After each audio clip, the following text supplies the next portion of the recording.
Sama misalnya orang sekarang dalil-dalil wa may yatawallahum minkum fa innahu minhum. Kalau berkawan orang kafir, maka dia menjadi kafir. Itu kan fatal. Semua nabi ya berkawan orang kafir. Karena dakwahnya memang sama orang kafir. Lo coba, andai kan sampean hafal Quran, itu sama teori itu tuh mungkin menyedihkan. Coba istilahnya Quran. Wadhkur akho'at wa ila adin akhawum huda wa ila samuda akhawum. Nah, terus semua umatnya yang kafir disebut akhawum. Akhaw itu artinya apa? Saudara. Mereka ya berkawan sama orang kafir. Makanya butuh analisis fikih untuk maknani wa may yatawallahu minkum fa innahu. Setelah dianalisis fikih, ternyata semua nabi diistilahkan wa ila matyan akhahum syuaiba wa ila adin akhahum huda. Akhaw itu artinya apa? Saudara. Kalau sampean tanya, lalu logikanya gimana? Kata kitab-kitab kan wa in kana dasarin fajanib suratan. Kalau ada teman buruk, jauhi. Kalau teman baik, temani. Kalau cara usul fikih gampang. Kancanan maling dosa, wong kok kancane maling. Tapi nak dakwai maling. Apik kan? Aku orang ngancani kok dakwai dandani, selesai kan? Ngancani maling elek, nak dakwai maling. Apik. Demenan berodo elek, nak didik apik kan, itu seperti itu. Nah, ini penting kalau aturaken. Nah di sini ini makanya NU itu punya sejarah panjang, banyak wali-wali yang jadab, yang coro zahir itu kancanan wong fasik-fasik. Orang syariat bingung, ini wali kok berteman orang fasik. Ya kalau kamu bahasakan teman ya masalah, kalau kamu bahasakan ini binaan. Enggak, sama jawab saja, kalau dibahasakan teman masalah enggak masalah kan, tapi kalau dibahasakan itu binaan, selesai kan? Sama, Nabi berkawan orang kafir itu enggak karena berkawan, itu binaan Nabi. Memang Nabi itu jadi Nabi, objeknya adalah mengislamkan orang kafir.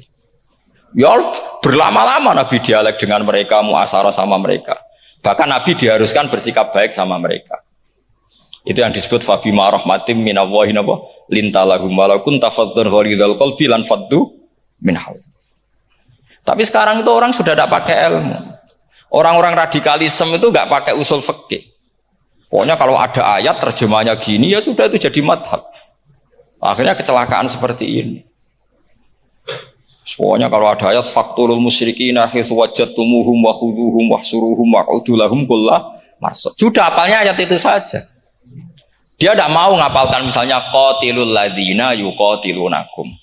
Ada ayat lagi wa akhrijuhum yamin haitsu akhrajukum. Sehingga ulama kita membagi kafir itu ada harbi, kita musuhi, ada zimmi, ada muahad, ada musta'man. Itu ulama karena tahu tidak semua orang kafir itu harbi. Tidak semuanya dhimmi, tidak semuanya mu'ahad, tidak semuanya musta'man. Kalau harbi oke, kita perang, kalau dhimmi ya kita bina.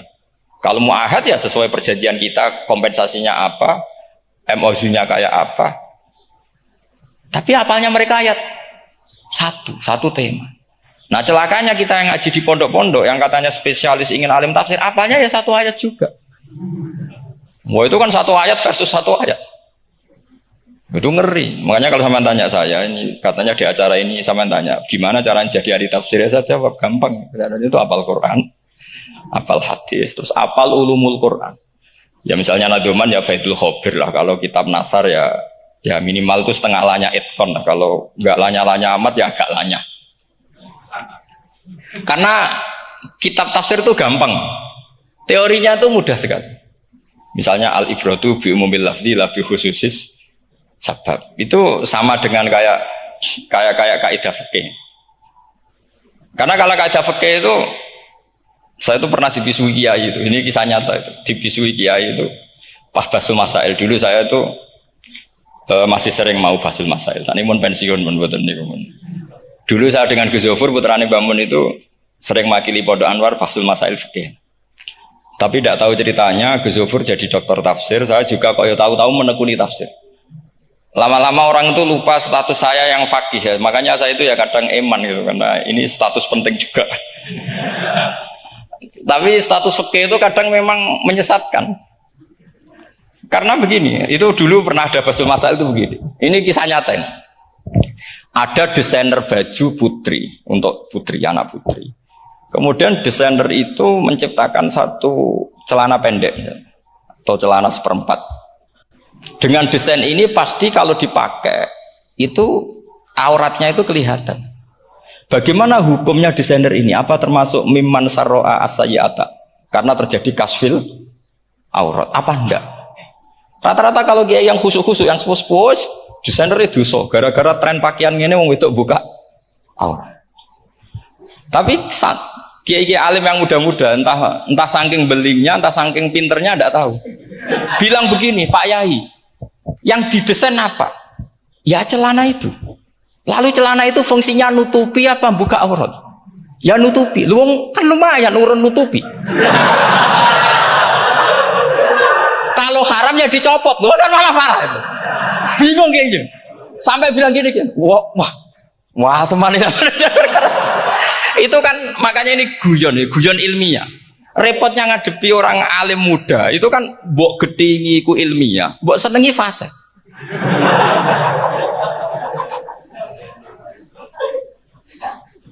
Ketika kiai yang khusyuk tadi tak tanya, kalau desainer katok seprapat, paham gitu? Kau coba yang celana dalam terlalu vulgar itu, paham gitu? Nggak rok saja lah, rok mini misalnya, rok selutut. Saman jangan ngeres ya, yang rok selutut misalnya. Rok selutut itu desainernya kena hukum haram nggak? Saman jawab saja. Oh haram jadi kiai sepuh karena dengan desain itu misalnya lututnya kelihatan. Tapi pertanyaannya kiai muda saya masih ingat betul, saya tanya. Lalu fungsi pakaian itu apa Pak Yai? Fungsi itu kan tetap nutupi sebagian awal. Kalau Anda haramkan, barang haram itu harus dihilangkan. Nah, itu. Sampai kiai itu setelah acara itu manggil saya. Gus, kalau ngakoni jenengan alim tapi kiai podo repote. Podo repote nak dalam itu kan terus itu ada perumusan di redaksi keputusan yang dijual itu yang masail fikihnya kan terus diputuskan dibukukan. Kalau redaksinya halal, Gus nanti orang pakai rok semua. Dan saya balik bantah, kalau redaksinya haram, orang nggak pakai rok lah.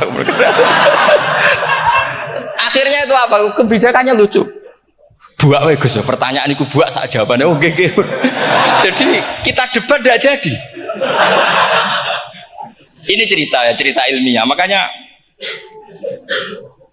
sama tidak wajib manut saya ini terlalu ilmiah, jadi tidak baik untuk kehidupan kesalian kurang baik. Jadi ini, tapi ini ilmu. Tetap kaidahnya fikih ma la yudraku kullu la yudraku kullu.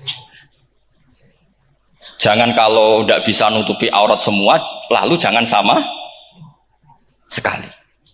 Lungki kan kaidahnya kan gitu, ma la yudraku kullu la yudraku kullu. Misalnya Anda punya tetangga nggak mau pakai jilbab, nggak mau pakai pakaian muslimah, kamu tidak boleh bilang munisan raklambinan, tidak bisa. Malayu troku kullu, napa malayu troku kullu, layu troku napa kullu.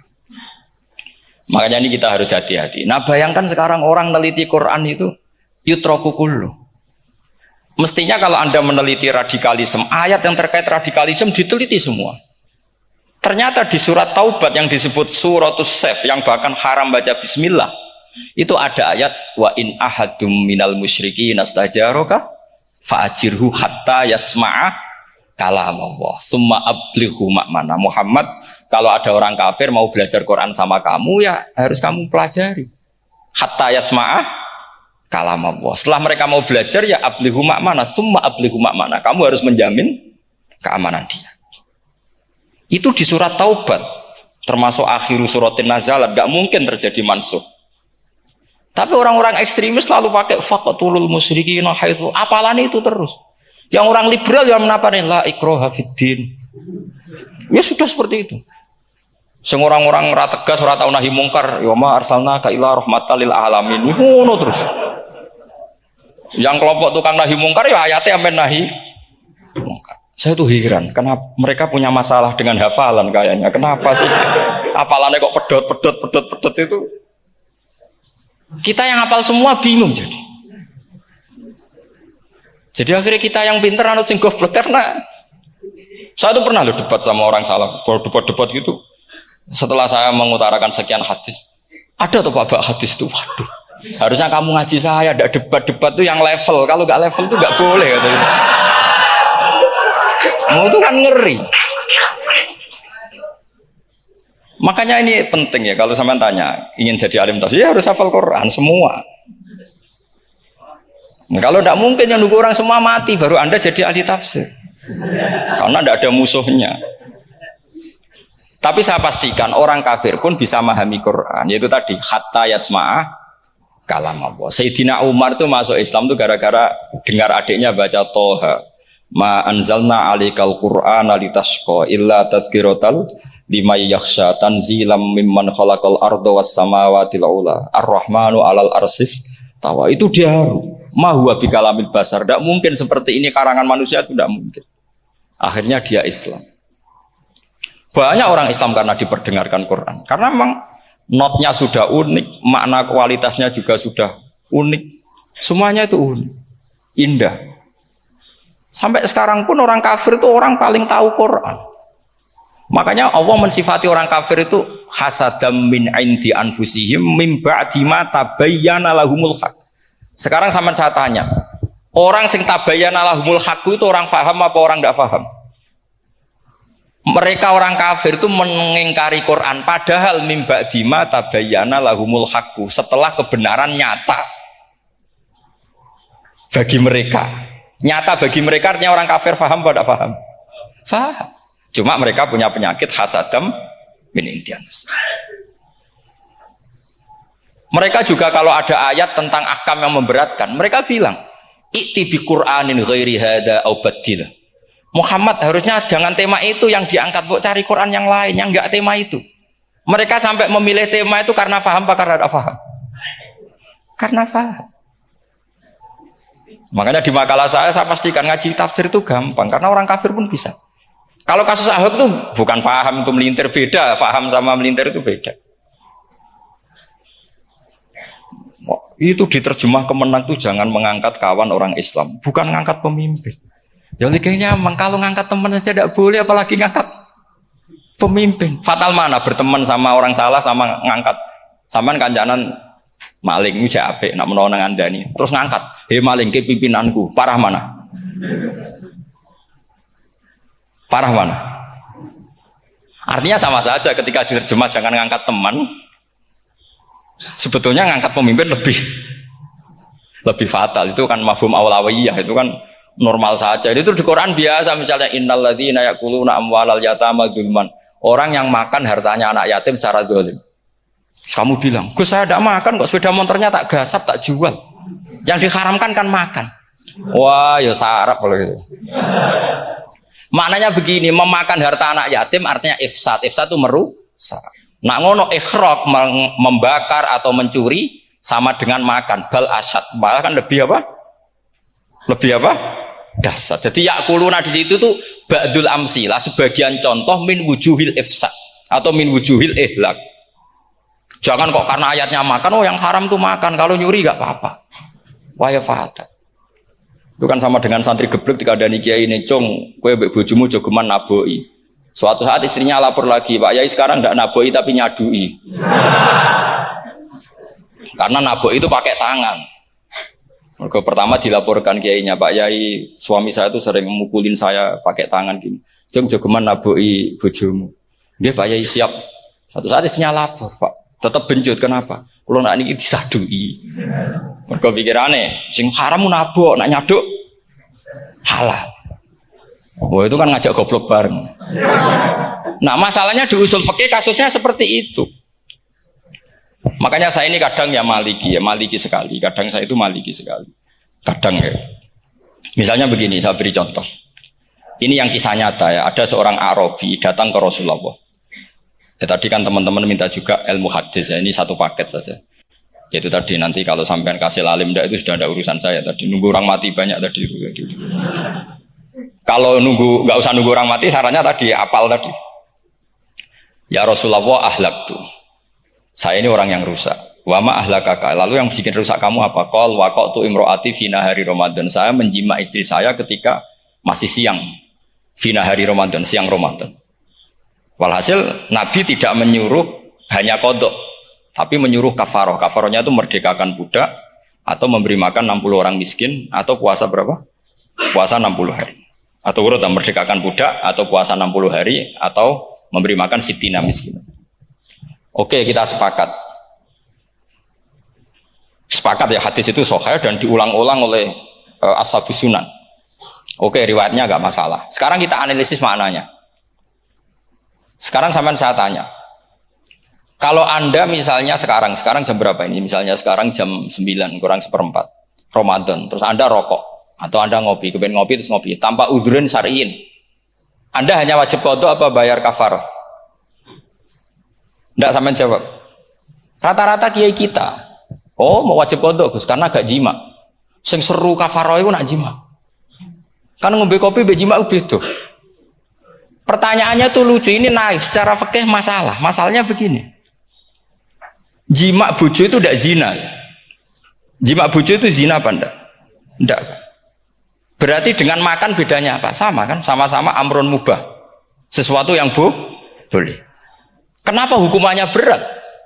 Makanya kata Imam Malik, enggak itu nilainya. Nilainya adalah hadku hurmati Ramadan bi ghairi udhrin syar'iyyin. Makanya kata Imam Malik, siapapun yang makan fina hari Ramadan, iftar apapun fina hari Ramadan bi ghairi udhrin syar'iyyin, maka hukumnya sama dengan jima fina hari Ramadan. Karena sama-sama ihlak ifsad hurmata Ramadan bi ghairi udhrin syar'iyyin. Loh enggak, ini ilmiah. Kamu udah harus cocok, tapi otak kamu harus percaya. Loh ini kan beda kan? Saya secara nafsu tidak cocok, cek berarti. Tapi ilmiah saya setuju. Kalau Kiai Kandani itu kan pasti pakai badul amsilah, kan nggak mungkin semua contoh disebut. Cong penak melaku jogo mandul wong wedok iku mari setan. Mboten delok Mbah, nyekel. Lu malah parah tuh. Ndak bisa. Makanya ini masalahnya lafaz. Ini kembali ke Imam Syafi'i bilisanin arabiyyim mubin. Ketika seorang kiai bilang cung jogeman delok cawe itu adalah mengungkapkan al-muharramat. Bukan mentaksis yang haram itu hanya melihat. Saya ulang lagi ya, ketika seorang kiai bilang cung jogeman delok wedok sing haram, itu semangatnya adalah melawan keharaman, bukan mentaksis yang haram hanya delok. Itu di Quran normal semua, di semua lugat ya biasa. Itu kan sama seperti misalnya seorang mbah ngasih uang cucunya, cung tak kayak duit 100.000, cung gue tuku es. Terus gue mendingin, nak ragu tuku es haram iki kan ngongkone tuku es. Lah kepen putumu mati kan nyeben 100.000 gue tuku es. Ya mulai dulu istilahnya nak mbah ngekek ibu tuh cung 100.000 gue tuku es. Cara wong kuno. Nah, maksudnya itu pokoknya umumnya cah cilik senane es cuma nyebut. Ya sudah seperti itu. Sama seperti Quran menghentikan begini. Ini memang salate yang fikih dulu, yang pokok-pokok. Di antara yang enggak boleh dikawin adalah wa antasma'u bainal ukhtaini illa ma qad salaf. Kamu enggak boleh menikahi Sri dan Zainab, kakak beradik. Sudah sepakat nggih? Fi nikahin wahid enggak boleh al jam'u bainal ukhtain. Jadi mbaknya kamu kawin, adiknya kamu kawin fi nikahin wahid. Tapi nak ngeduni boleh, berarti kan dengan waktu yang berbeda. Quran hanya menyebut itu. Kemudian Rasulullah zaman Sugeng itu hanya nambahi wala binal mar'ati wa ammatiha wala binal mar'ati wa kholatiha. Juga agak boleh menikahi ponaan plus buliknya. Baik bulik dari bapak yaitu ammah maupun bulik dari ibu disebut apa? Kholah. Kemudian ulama fikih merasa ada yang kurang, ditambahi lagi. Dua perempuan yang andekan yang satu itu lelaki kok haram nikah, berarti haram jam'u fi nikahin wahid. Misalnya cucu rabibahnya boleh enggak? Enggak boleh kan? Berarti kalau sampai mengumpulkan cucu dan bahnya fi nikahin wahid juga enggak boleh. Tapi orang yang waras itu tidak akan nyalahkan Quran ketika tidak lengkap. Wa antasma'u bainal ukhtain ila ma qad sal, ini tidak lengkap. Yang haram kan tidak hanya jam'u bainal ukhtain. Termasuk mengumpulkan cucu dan bahnya. Karena Quran nggak mau dengan logika tidak waras itu tidak mau. Taruh saja orang itu rata-rata bahnya kan umur 70 tahun. Cucunya umur 17 tahun. Kebayang nggak kamu nikahi sehingga adegan boleh bareng, mesti kamu milih bareng. Makanya Quran hanya bakas wa antas mau final ukhten, karena yang mungkin masih menggugah selera itu dua. Tapi kalau cucu sama mbahnya itu, kalau ada yang masih selera kan, ya sarap tuh. Tapi fikih sebagai kaidah tetap menerangkan, termasuk yang haram jam'u adalah bainal mar'ati wajad dati. Paham juga maksudnya? Artinya ketika menyebut itu tidak jaminan merangkum semua hukum, tapi ba'dul amsilah. Fa'innal akila yaktafiya bi isyaratil ba'di. Karena orang kalau punya akal diisyaroi sebagian sudah paham. Ini penting kalau aturakan. Jadi ini penting. Nah bayangkan sekarang banyak gerakan-gerakan ahli Quran katanya, tapi nggak memahami ilmu usul fikih. Qur'ane ra ono ya wis. Nang Quran ra ono cerita harame asu, nak ngono asu ya halal. Ora ono Qur'ane. Sing ra ono iku tekem ora Qur'ane, kok aneh-aneh kowe.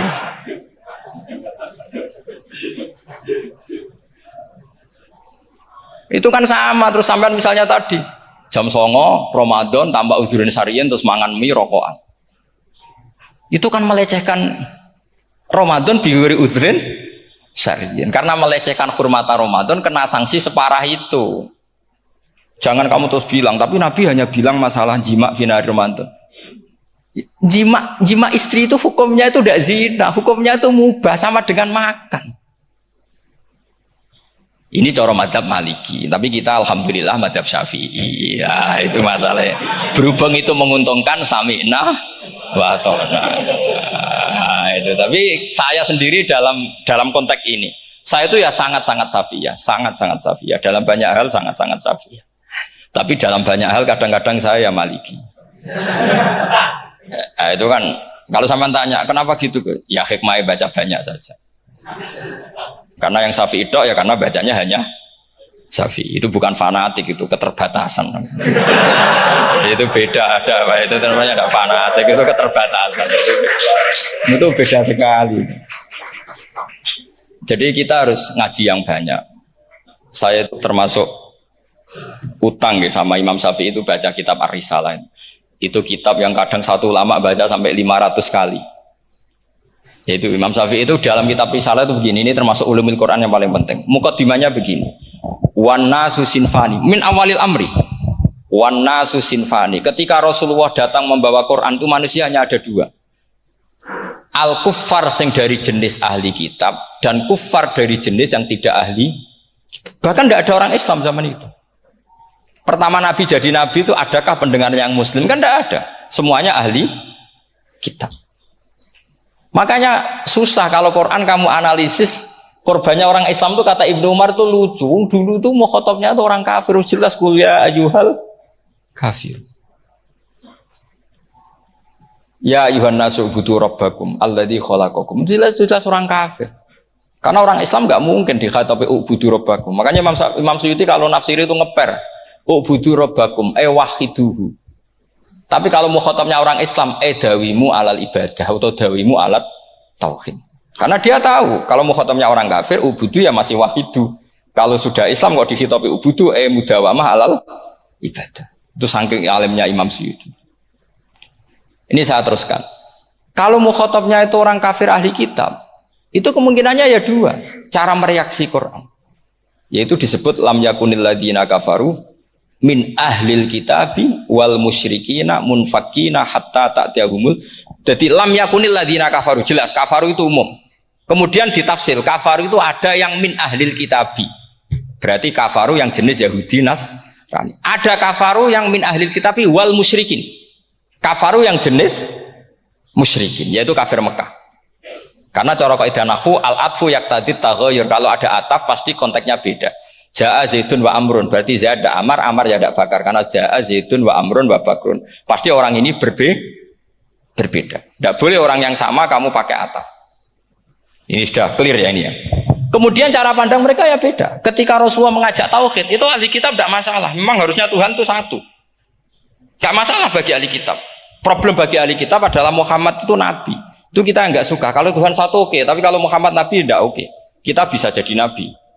Kata mereka, karena mereka merasa nasabnya sampai Ibrahim. Sementara zaman itu mereka sanksi Muhammad itu nasabnya konti. Gak jelas. Ini penting kalau aturakan. Sehingga dalam konteks ini Allah menjawab ahli kitab dulu. Ini itu disebut Muhammad itu nasabnya jelas. Ini itu fihi ayatum bayinatum maqamu Ibrahim. Ini saya dengarin. Ibrahim itu jelas pernah ke Mekah. Bukti Ibrahim pernah ke Mekah adalah jejak kaki Ibrahim di makam apa? Makam mereka artinya buatan kuburan, buatan jejak kaki Ibrahim ketika bangun Ka'bah. Fihi ayatum bayinatum maqamu Ibrahim. Pun. Kalau Ibrahim pernah di Mekah artinya beliau pernah nikah di Mekah. Paling tidak punya dzurriyyah di Mekah. Jadi Ismail dibawa ke Mekah. Jelas ayatnya wa id yarfa'u Ibrahimul qawaida minal baiti wa Ismail. Ini dengarin ya. Sebab itu saking alimnya berjanji itu beliau tahu betul masalah utama Rasulullah Muhammad adalah disangsikan nasabnya. Sebab itu kitab berjanji pertama cerita.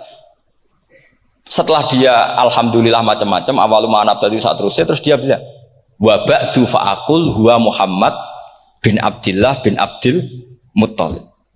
Saat terus ya wa ba'du wa Muhammad bin Abdullah bin Abdil Muttalib wasmu Syaibatul Hamdi Humidat Khisaluhus saniyah. Saat terus Ibnu Qusayn, saat terus Sumiyya bi Qusayn litaqasi fi biladi qudu'atal qasiyah. Karena dia tahu yang masalah bagi Rasulullah itu adalah masalah nasab bagi mereka yang kafir.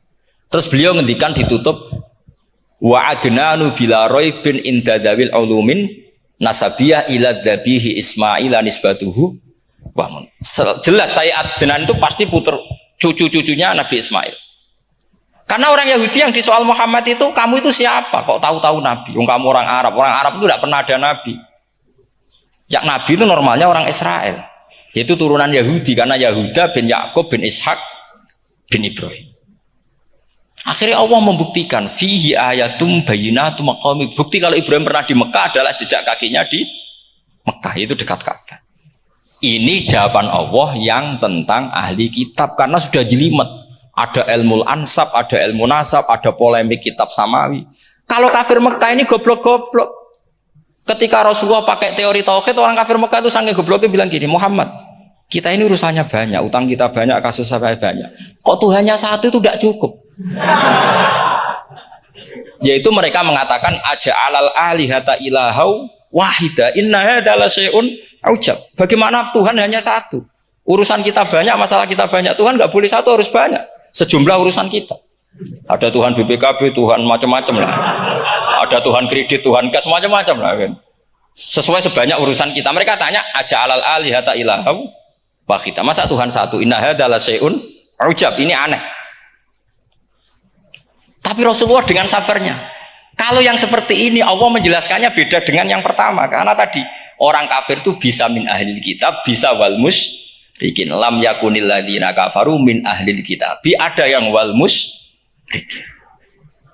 Semuanya ini tidak pernah munfakina hatta ta'tiyahumul bayyinah. Mereka tidak pernah tercerabut dari pikiran mereka, dari mainstream mereka sampai ada bayyinah. Bayyinah itu kejelasan kebenaran atau benar yang begitu jelas. Itu siapa? Rasulun minallah yatslu suhufam mutahhar. Akhirnya Nabi sabar. Saking sabarnya Nabi itu ngomong gini, ya di khalayak umum, mukhatamnya ya kafir semua. Hei saudara-saudara kami suku Quraisy, kita ini sebangsa. Nabi tanya, Muhammad, ajaran kami itu benar karena kamu itu orang yang kita percaya. Tapi kali ini Anda aneh karena ngajak satu Tuhan. Itu tidak mungkin. Urusan kita banyak, satu Tuhan enggak mungkin. Tuhan harus banyak. Kita punya 3 aja kurang banyak kan, banyak punya Lata, Uzza, Hubal. Rasulullah dengan sabarnya ngendikan gini, hei kaumku, kalau kamu jadi pembantu, jadi buruh, senang mana punya majikan banyak sama majikan satu. Kalau majikannya banyak, itu perintahnya beda-beda. Seleranya, beda. Semua harus kamu lakoni, semua harus kamu taklui karena kamu harus nurut. Wah ya repot mat kalau di majikan banyak. Oh ngerepoti mesti. Rasulullah tinggal nimpali. Tuhan kamu itu majikan kamu. Kalau Tuhannya banyak, perintahnya ya banyak. Seleranya beda-beda. Kamu bingung nggak? Wah ya bingung mat. Ya sudahlah mat satu aja. Akhirnya mereka masuk Islam. Nah itu disebut Nabi itu fatona, punya kecerdasan artikulatif. Kalau menjelaskan itu masuk akal. Lah itu disebut daraballahu mathalar rajulan fihi syuraka'u mutasyakisuna wa rajulan salamal lirajul hal yastawiyani masalah alhamdulillah. Nah ini penting.